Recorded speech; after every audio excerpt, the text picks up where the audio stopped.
കുറച്ച് chicken, sorry beef, ഒരു കഷണം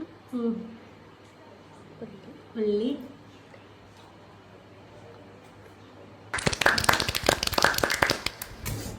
ഇന്ന് രാവിലെ എണീറ്റ് വന്നപ്പോൾ പുറത്ത് നല്ല മഴ പെയ്യുന്നുണ്ട്. മഴയും കണ്ടിരിക്കുമ്പോഴാണ് അച്ഛൻ പറഞ്ഞത് ഇവിടെ ഞായറാഴ്ച നല്ല ബീഫ് കിട്ടുന്നത്. പിന്നെ അച്ഛൻ അത് വാങ്ങിച്ചു കൊണ്ടുവന്നു. ഇവിടെ എല്ലാവർക്കും നല്ല കറുത്തിരിക്കുന്ന ബീഫ് റോസ്റ്റാണ് ഇഷ്ടം. ഞാനാണെങ്കിൽ ഓരോ ടൈമിലും ഓരോ റെസിപ്പിയാണ് ഫോളോ ചെയ്യാറ്. അങ്ങനെ കൃത്യമായിട്ടുള്ളൊരു റെസിപ്പിയൊന്നും ഇല്ല. അവസാനം ബീഫ് റോസ്റ്റായിട്ട് കിട്ടും. ഇന്നിപ്പോൾ മസാലകളൊക്കെ ഒന്ന് ചൂടാക്കി എന്നിട്ട് അതിലേക്ക് ഇഞ്ചി, വെളുത്തുള്ളി, പച്ചമുളക്, വേപ്പില, വെളിച്ചെണ്ണ, ഉപ്പൊക്കെ ഇട്ട് നന്നായി തിരുമ്പെടുത്തിട്ട് കുക്കറിലെടുത്ത് വേവിച്ചു. വരട്ടിയെടുക്കാൻ ഉരുളി തന്നെയാട്ടോ നല്ലത്. ഉരുളി വെച്ചെടുത്തിട്ട് വെളിച്ചെണ്ണ ഒഴിച്ചെടുത്തിട്ട് കുറച്ച് തേങ്ങാക്കൊത്തൊന്നും മൂപ്പിച്ചെടുത്തിട്ടുണ്ട്. പിന്നെ ചെറിയുള്ളിയാണ് ഇതിലേക്ക് ബെസ്റ്റ്. പിന്നെ ചെറിയുള്ളി നന്നാക്കേണ്ട മടിക്ക് ഞാൻ സബോള കുറേ അരിഞ്ഞിട്ടു. അതിലേക്ക് തക്കാളിയും ബാക്കിയുള്ള മസാലകളൊക്കെ ഇട്ടിട്ട് ബീഫ് റോസ്റ്റ് റെഡിയാക്കി എടുത്തു. കൂടെ പൊറാട്ടയും മേടിച്ചിട്ടുണ്ടായിരുന്നു. പിന്നെ ജാനിക്കുട്ടിക്ക് നല്ല ഇഷ്ടപ്പെട്ടു കേട്ടോ.